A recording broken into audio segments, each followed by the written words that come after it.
and we're in the middle of our series on Zoom fatigue. So before we jump in, what is Zoom fatigue? It's that feeling of tiredness, worry, burnout, stress that comes along with overusing virtual platforms for communications, for meetings and events. And what we're doing is we're reviewing some of the causes of Zoom fatigue that have been put out there in recent articles. And today we've already done things like excessive close-up gaze, and we've done cognitive load and cognitive overload. And today what I'd like to do is take a look at the third one of these causes, which is what they call the all-day mirror effect, or what happens from staring at yourself all day long for too long. So the cognitive mirror, or excuse me, the all-day mirror effect. So when you sit down and you go into Zoom or GoToMeeting or any of the other virtual platforms, what happens is your picture is on the screen all during that meeting, unless you do something to turn it off. And when they talk about the all-day mirror effect, what they're talking about is having that image up there for you to evaluate over and over and over and over. And we do that without even thinking about it. We look and we see ourselves up there, and there's some really good things about it. We make sure that we're centered in the camera. We make sure that we don't have stains on our clothing. We check our background. And that's good to start off with. But for many people, having that image in front of them creates this self-evaluation, self-critique that gets overwhelming.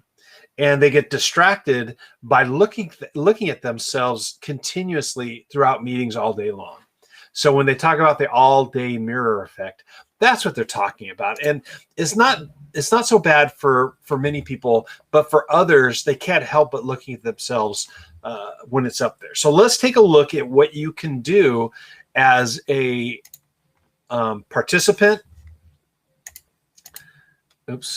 As a participant, what can you do about all this? So first of all, you can turn off your self view. In Zoom, you can actually make it so that your camera is still showing, but you don't see it. And that's one of the selections in the view options.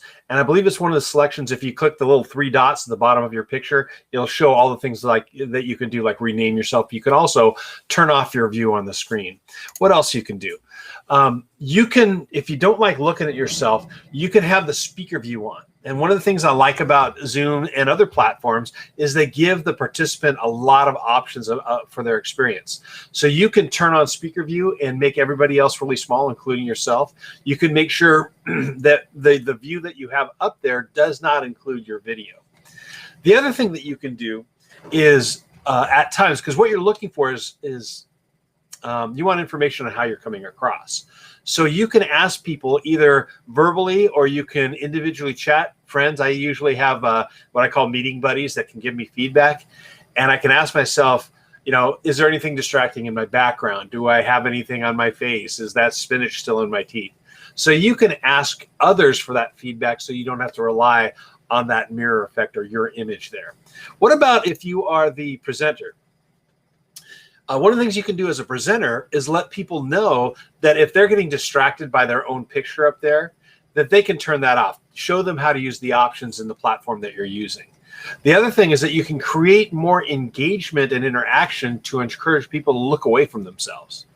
You can have them focus on an individual person. You could share the screen and have them focus on the content. You can actually have them do things in other apps or even in the space in front of them.